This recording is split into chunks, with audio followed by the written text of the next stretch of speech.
दुनिया का कोई ऐसा मुल्क नहीं, कोई ऐसा खित्ता नहीं जहां पर चॉकलेट का इस्तेमाल ना किया जाता हो। चॉकलेट दुनिया के सबसे ज्यादा ईटेबल्स में आती है, यानी कि वो प्रोडक्ट जिसे दुनिया में सबसे ज्यादा खाया जाता है। दुनिया में चॉकलेट्स के मल्टीपल ब्रांड्स हैं। इनमें से कई चॉकलेट्स बहुत ज्यादा महंगी भी हैं, कुछ मीडियोकर लेवल की महंगी हैं, कुछ सस्ती भी हैं।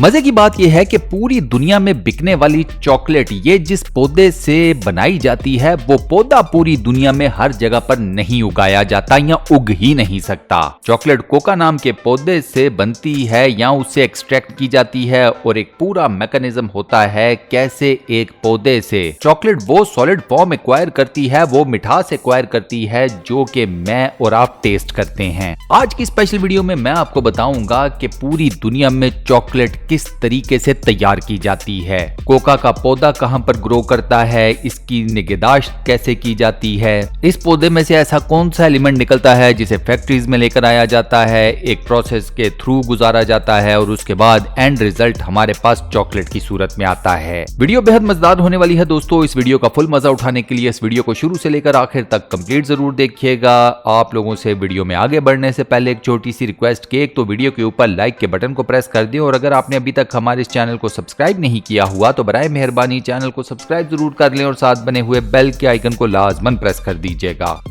बताया यह जाता है कि इंसान हजरत ईसा अलैहिस्सलाम की भी पैदाइश से 2000 साल पहले से चॉकलेट का इस्तेमाल करते चले आ रहे हैं। पुराने वक्तों में लोग चॉकलेट को मेडिसिन के तौर पर भी इस्तेमाल करते थे, साथ ही रिलीजियस पर्पसेस के लिए भी इस्तेमाल करते थे, जैसे कोई मजहबी रसूमात हो गई या किसी भी ऐसी चीज को जिसको आप रिलीजियस रिचुअल कहते हैं, उसमें चॉकलेट का इस्तेमाल किया जाता था। आज चॉकलेट पूरी दुनिया में बड़ी आसानी के साथ अवेलेबल है, और चॉकलेट बनाने वाली कंपनीज हर साल 3 मिलियन टन चॉकलेट बनाती हैं और उसे पूरी दुनिया में सर्कुलेट किया जाता है। चॉकलेट का आगाज होता है कोका या कोकाओ नाम के एक दरख्त से। ये दरख्त मोस्टली पाया जाता है अफ्रीका के अंदर। कहा जाता है कि मायंस वो पहला कबीला था जिसने कोकाओ के दरख्त और इसके फल के साथ मुख्तलिफ किस्म के तजर्बात किए, तो उन्हें ये पता चल गया कि ये फल उनके काम का है। कोकाओ का दरख्त पूरी दुनिया में बेहद खास किस्म के टेम्परेचर या एनवायरनमेंट में ही सरवाइव करता है और फलता फूलता है। इस दरख्त को टेम्परेचर या दर्जा हरारत चाहिए 25 डिग्री का, और ये दरख्त हवा में नमी मांगता है 80% या उससे ज्यादा की। अब इस तरह की खास किस्म की एनवायरमेंटल कंडीशंस आपको पूरी दुनिया में चंद ही जगह हैं जहां पर मिलेंगी। कोकाओ का दरख्त बेहद सेंसिटिव होता है, और इस दरख्त के साथ कोई भी प्रोसेस करना हो वो बेहद एहतियात के साथ किया जाता है। इस दरख्त का फल बाकी कई फलों की तरह खुद से जमीन पर नहीं गिरता। कोकाओ के दरख्त के फल को आपको एक एक करके दरख्त से अलग करना पड़ता है या काटना पड़ता है। कोकाओ के फल को दरख्त से उतारने के बाद इसको बीच में से काटा जाता है और इसमें मौजूद तमाम तर बीजों को बाहर निकाला जाता है। ये सारा काम भी मैनुअली यानी कि हाथ से किया जाता है। फल के अंदर इन तमाम बीजों के ऊपर इस वक्त तक एक सफेद रंग की झिल्ली या लेयर सी चढ़ी होती है।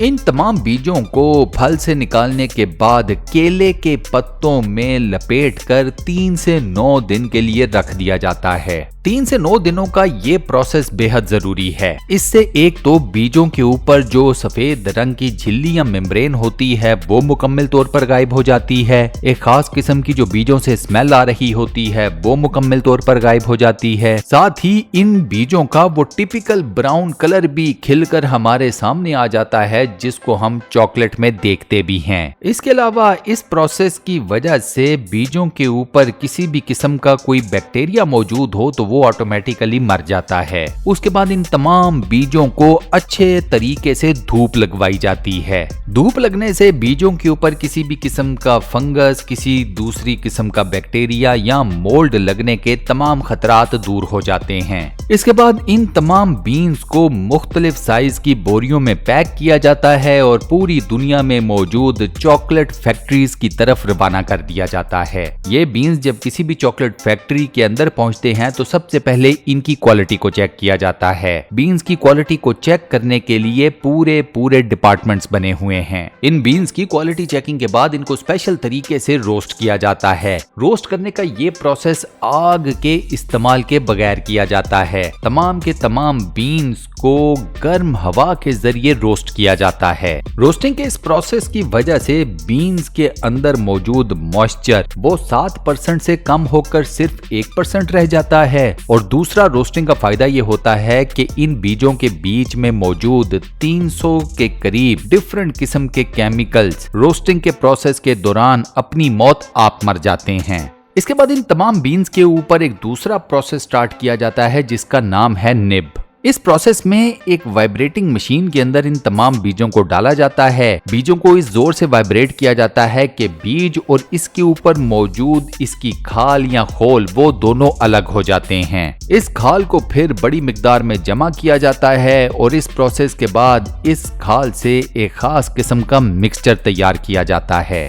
निब्स या खाल को यहाँ पर इस प्रोसेस में अच्छे तरीके से मिक्स किया जाता है, ग्राइंड किया जाता है और निब्स इसी प्रोसेस में डार्क किस्म के सीरम या थिक किस्म के सीरम की शक्ल इख्तियार करते हैं। ये सीरम इस प्रोसेस में बिल्कुल लिक्विड या अल्कोहल की सी स्मेल देता है और इसी वजह से इसे इस वक्त कहा जाता है चॉकलेट लिक्विड या चॉकलेट अल्कोहल। इसी सीरम से आगे कोको पाउडर भी बनता है। इस पाउडर को बनाने के लिए इस सीरम के साथ अल्कलाइन सॉल्यूशन का भी इस्तेमाल किया जाता है। इसी सीरम के साथ artificial milk, artificial wheat, artificial sugar, vanilla cream, custard cream या किसी भी और इंग्रेडिएंट को मिलाकर हमारे सामने चॉकलेट कैंडीज की फॉर्म में कन्वर्ट किया जाता है। इसके बाद चॉकलेट को एक और मजीद प्रोसेस से गुजारा जाता है जहां पर चॉकलेट को हीट अप किया जाता है, यानी कि इसे ठीक ठाक गर्म किया जाता है और उसके बाद ठंडा कर लिया जाता है। इसी प्रोसेस के एंड के ऊपर चॉकलेट को वो बार्स की शक्ल दी जाती है जिस शक्ल में हम चॉकलेट का इस्तेमाल अपनी डेली बेसिस के ऊपर करते हैं। ओवरऑल इस इंडस्ट्री के बारे में कहा जाता है दोस्तों कि ये $50 बिलियन